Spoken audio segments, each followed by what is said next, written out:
Good morning, welcome to Flight Paths. My name is Simon. Good to see you. Hope you're doing well today. And today we will be looking at last the actual Battle of Waterloo, and we are talking about the 18th of June. So let me just update that date at the top, and there we go. It's the 18th of June and we're in Waterloo. So let's find Waterloo. We are in Microsoft Flight Simulator 2024. If you wish to join with me, you can find me on the Europe West server. I'm going to use we'll use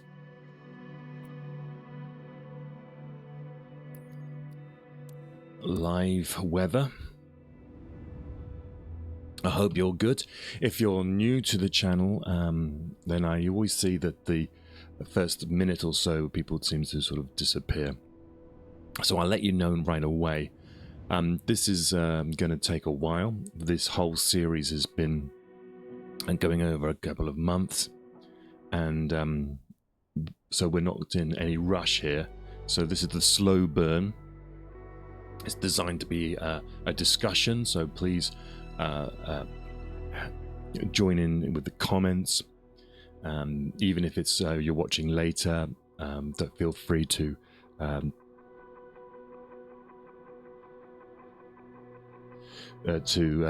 put your comments in. Now, the other thing that people might not like is that I fly live, I talk live. There's no edits and there's no cuts. One, I'm lazy, can't be bothered to do all that. Two, it means that you know it's a real person behind the stream. Three, it's not that I'm going to be right all the time, so I want you to jump in if I have been wrong about something, or my flying's terrible, or whatever it is. It's a community thing. And yes, we have done a series on D-Day, and we've done a series on Waterloo, and we will probably go back to these subjects in the future if the channel takes off. But it will only take off, of course, if you engage and like, subscribe, and all that sort of stuff. We're in the Huey, and we are over South Belgium. We usually crash at this point, so it's something normal. Please don't be frightened. Just sort out my gyroscope, and we are here. This is the battlefield of Waterloo, and hopefully you've been following along up to this point. And we left the last stream. We've just Wellington has retreated here on the 17th of June from Quatre Bras. There's been a massive thunderstorm, rain, and he's brought his army up to this ridge here. You say, what ridge? Well, there is actually a ridge here. It's been lessened by that horrible monument just there to the Prince Orange, but where this road is here is essentially the top of the ridge. The road was known as it was like a sunken lane, ran along the top of the this ridge, which they called the ridge of Mont Saint Jean. And Mont Saint Jean is the village just here on the right hand side. We will get out of the helicopter and have a little closer look at this place. We're going to get very familiar with this battlefield, don't worry. But you can just give the sort of the general scope at the moment. This modern road here obviously wasn't there, but the extent of Wellington's lines basically came to this place called Hourmont, the Chateau Hourmont, which is in these trees down here. And he also had some troops on this side at Braine-l'Alleud. That was to cover his right flank, and we discussed that as well. He some of his movements, positioning of his troops, still Wellington was probably still concerned with his right flank at this point. This is the chateau here of Hourmont, This is his right flank, and basically the French are over here on the another sort of ridge, and we'll fly along that.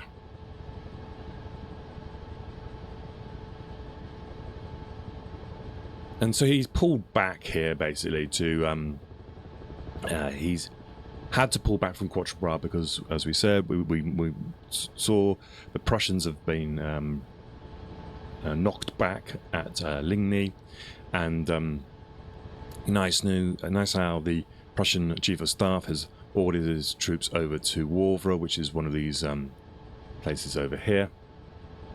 And so Wellington's had to bring back his army too in parallel.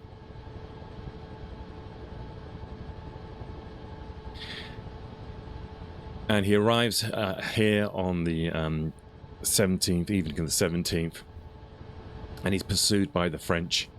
Napoleon and Ney's forces are coming up here. Now, yesterday we talked about this place.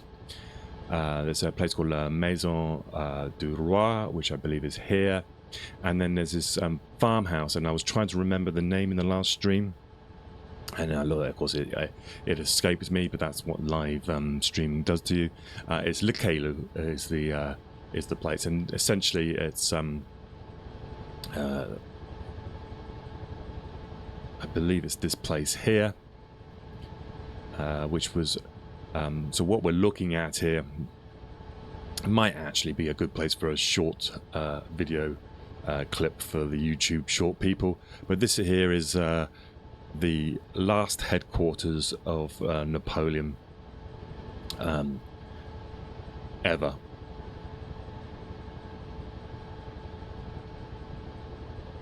And we'll stay in the helicopter. We're going to do a bit of a relaxed stream today. We'll do we'll get into some of the flow, but we'll just wait for some people to join up. I'm a little bit early today, and we have here below us the village of Place Noire.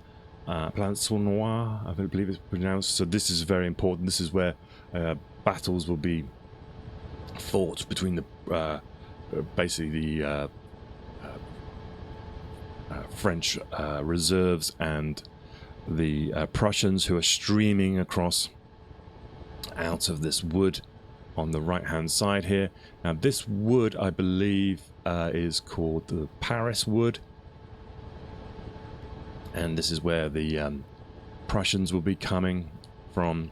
And what we're going to do today, we'll start discussing what times the Wellington was aware of the Prussians in this area. When was Napoleon, more importantly, aware of the Prussians in this area? And as you can see, this is the I believe it's called the Paris wood, and this is the place where the Prussians would come through.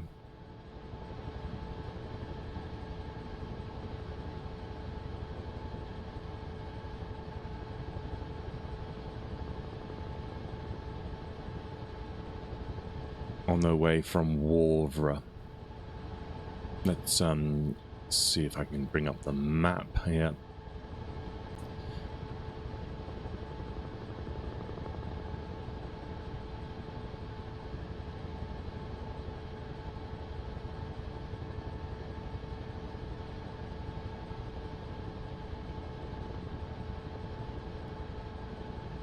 So you should get familiar with some of these names here. This place here, for example, is pretty important. This is a steep sort of ravine going down to a river.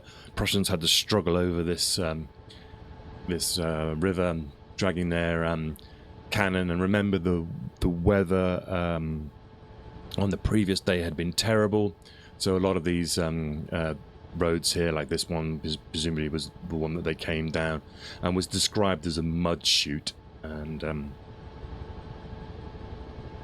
as we come across, we'll see that this is the distance that the Prussians have to make we're looking at over here at the place called Biège and Wavre, and we've got the live weather on today, so Belgium is providing that sort of summer June weather of warm sunshine and then heavy showers, typical. But by the way, the geology around here, I believe it's kind of like a limestone, and the mud is quite in the valleys is quite cloggy, so it affects the movement of artillery, and Prussians definitely struggled to try to get their artillery over the distances that we're going to show here.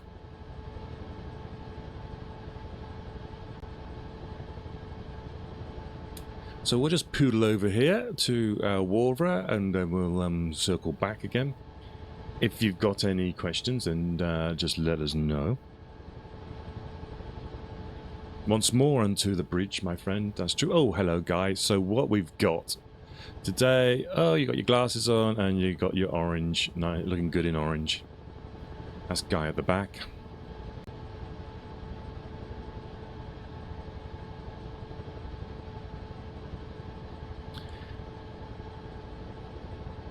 So what I've decided, what the intention of the channel is to use Flight Simulator, have a bit of fun, look at some history, and because using the helicopter as well, I like the sort of pace of the helicopter. It means that we get a good sense of the distances involved, allows us to get down low and see nap of the earth sort of stuff. But also with Flight Simulator, we can jump out. Some people say, well, why don't you use Google Earth? Well, you know, Google Earth's not got a helicopter. It's quite simple, isn't it? And also, you know, you need a unique selling point. And so here we are. This is Wavre. Biège, by the way, is the place where the first corps of Zieten is bivouacked for the evening of the 17th. And this is where the Prussian army has got to, and we've followed the story of the Prussian retreat before. And what I was thinking of doing for the actual Waterloo, the 18th of June, is we'll do it in chronological order, and we'll try to understand the whole thing. Lots of the times, the story of Waterloo is always about the Wellington on the ridge and the French attacks there. But I think it's important to understand the context of the Prussian position and the influence they had even before they arrived on the battlefield. And so we'll be flying backwards and forwards, looking at that.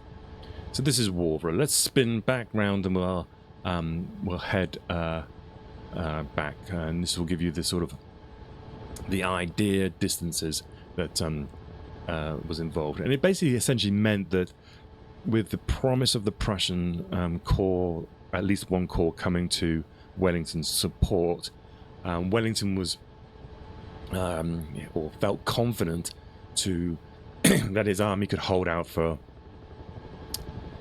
probably about 4 hours. He wouldn't expect a corps to arrive on the battlefield until late afternoon, so he knew essentially the time that he needed to hold out on.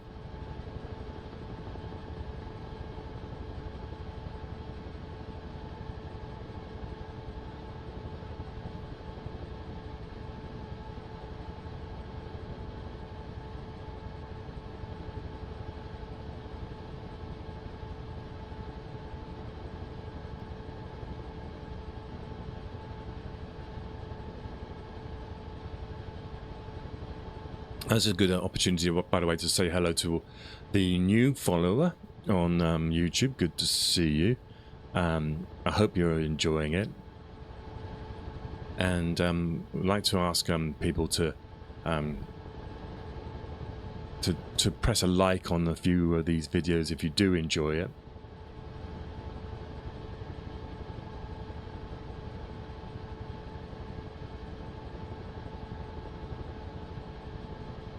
Now, the Battle of Waterloo is very close to my heart. It was something that I first got interested in when I was a kid, around about 13, 14 years old. We used to war game this using lead soldiers.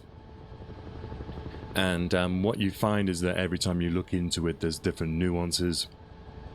And it's a fantastic mix of politics and topography and egos and history, the whole sort of thing. And the most important thing about this battle to me, I think, it's one of the few, one of the last times that generals would be on the same battlefield together, looking at each other and resolving a battle on the same day. Now we left yesterday, as I say, with Napoleon chasing Wellington back to the position of Mont Saint-Jean, and we're just coming across here. We're coming across from Wavre now towards Mont Saint-Jean, showing you the distances that the Prussians would have to take to get to Wellington, and this influences the reason for Wellington actually receiving a battle here.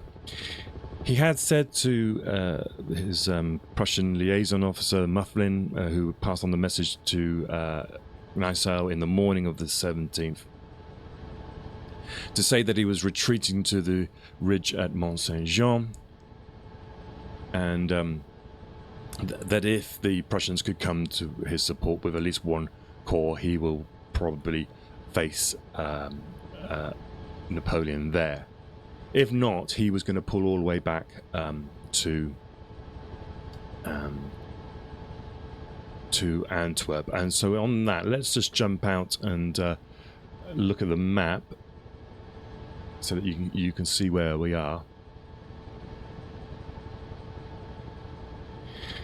We began our journey right down there at the number 1 position, which was Elba, and you can go back and you can fly with me. We've gone all the way from Elba. We went to this bay here called the Gulf Juan, and from there we moved up into the mountains and across via Digne, Sisteron, Gap, and we eventually ended up in Grenoble, and then we followed Napoleon Lyon, and then Auxerre, which is here, and then into Paris. And then we've then gone from Paris. We've now come up to the border, and you can find all this in this playlist that we've got at the moment.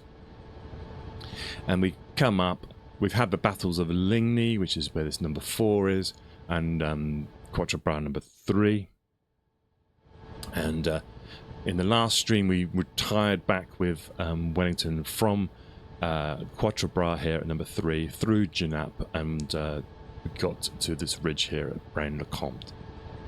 Braine-l'Alleud.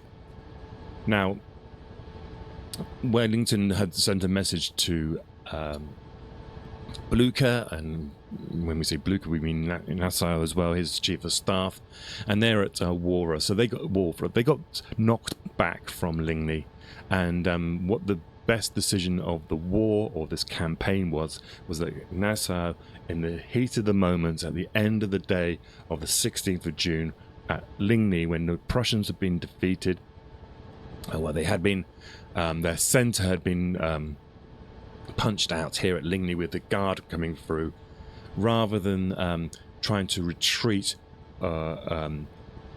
back on his supply lines, which would have led through Namur and then eventually up to Liège. He sends out his staff to stop the troops from moving east, and then decides to get control of his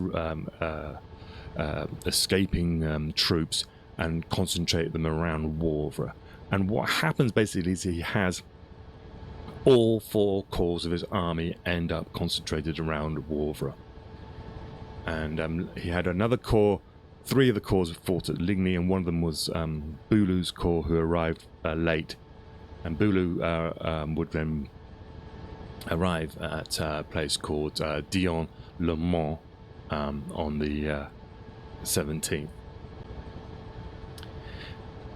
Napoleon had sent Grouchy off to try and chase the Prussians, but for some reason they're very lethargic on the morning of the 17th. They have been marching for 2 days. There's rumours that Napoleon was ill. Eventually, he managed to get Grouchy to move off. He takes around he takes 2 corps of his infantry, one under Gerard and one under Van Damme, and some cavalry, and they go chasing after the Prussians, but they don't know where they've gone. And because there's been some desertions heading towards Namur, around about 8,000, these are mistaken as a corps heading that way. And what it means is that on the evening of the 17th, we find Grouchy's arrived at this place here called Saz-le-Walhain. Why here? Well, because he's still not sure where the Prussians are going, and he wants to give himself the opportunity to either to move south or to move north. Eventually he works out that they've gone north, and so Grouchy will then come up here towards Wavre, but it's too late. He's now on the wrong side of the Prussians in regard to Napoleon. And he made the mistake at Gembloux, where he should have gone north there, but he didn't. He actually decided to bivouac up here. And so he ends up being at least 20 kilometers away from Napoleon at Waterloo. So where are we right now? Well, we're kind of in the middle here. We're just flying probably just to the south of this place called Lasnay, and this is the sort of route that the Prussians are coming, and we're going to see the sort of decisions that the Prussians have made. Wellington wants some of them to come to him on the ridge to Mont Saint Jean, and otherwise he wants them to attack Napoleon's flank at Planche-Noire. So we're around, probably we'll get back in the helicopter now. We're around this area here, and we'll fly back now to the battlefield of Waterloo. That is the brief summation. And when we get back, we'll take a break. Oh, Aurel, thank you. Thank you. Now, so here we are. This is, you can see here, this is Lasnay. And this is going to be an important valley. It's one of the last obstacles that the Prussians have to tackle before they get onto the, I suppose you could call it the plateau of the battlefield of Waterloo. And it's so cool with the flight simulators that we can see then the difficulties that the Prussians faced during that day. We can also have a look at some of the decisions that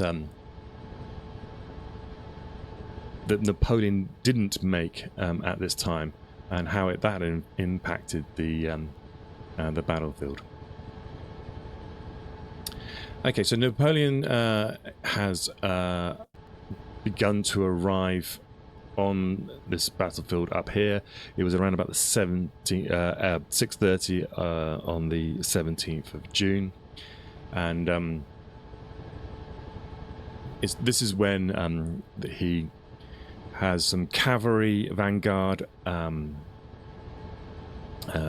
chasing after basically Captain Mercer's Royal Horse Artillery. Captain Mercer was under Major MacDonald, and when they came up to this the ridge at Mont Saint Jean, Mercer turned around his cannon, fired a shot, and at the same time he said there was this cannonade goes along the ridge, and it was a symbol basically to the French that their a chase would end here, and this would be where the armies would bivouac for the night.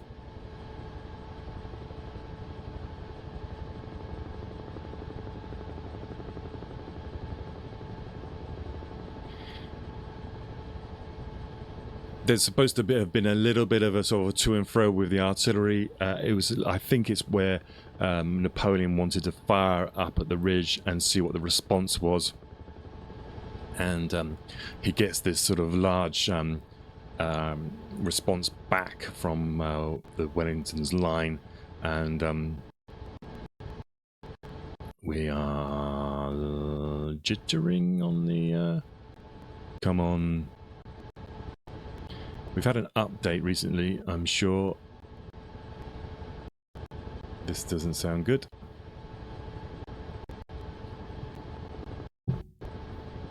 Okay, this might have to restart the simulator here. Oh no, it's fixed itself. Okay. This is Napoleon decides that obviously Wellington has paused here for the night. He's not sure whether he will be offering a battle in the morning, but he does turn to his. It's believed he turns to Elba, his commander of the First Corps, and he says, "We'll see tomorrow." Basically. D'Erlon's asked when Napoleon basically what is our intentions, and Napoleon says we'll see tomorrow what happens.